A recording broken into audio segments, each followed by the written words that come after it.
If you keep turning back, you see, on the initial beginning point and trying to be sure of it, nothing will ever happen.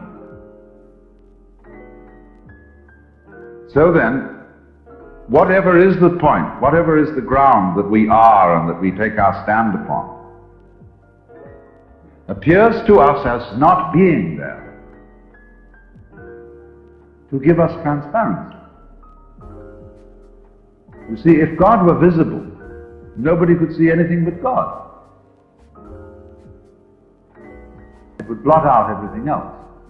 But by virtue of becoming invisible, the world is created. Because God gets out of the way so that the world can appear. And the world is a selection. As I explained, the eyes select what they see because they are only noticing what goes on a certain spectrum of light. If you could change the eye spectrum altogether, you'd see a different world of creatures. Flip, flip, flip, you could have the thing like a radio tune and go on from performance to performance, all on different bands of a spectrum. To see them all at once, though, would be for our kind of intellect like taking your hands like this across the piano and going slap. You see, you just get this chaos of sound.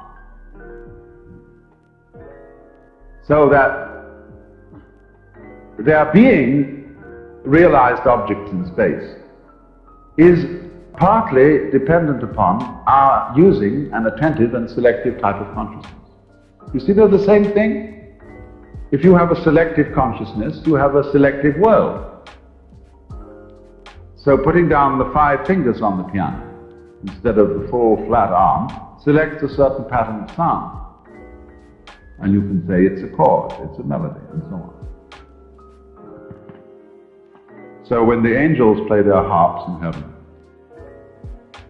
they are selecting, they're the fingers of God selecting what kind of patterns are appearing in the world, you see.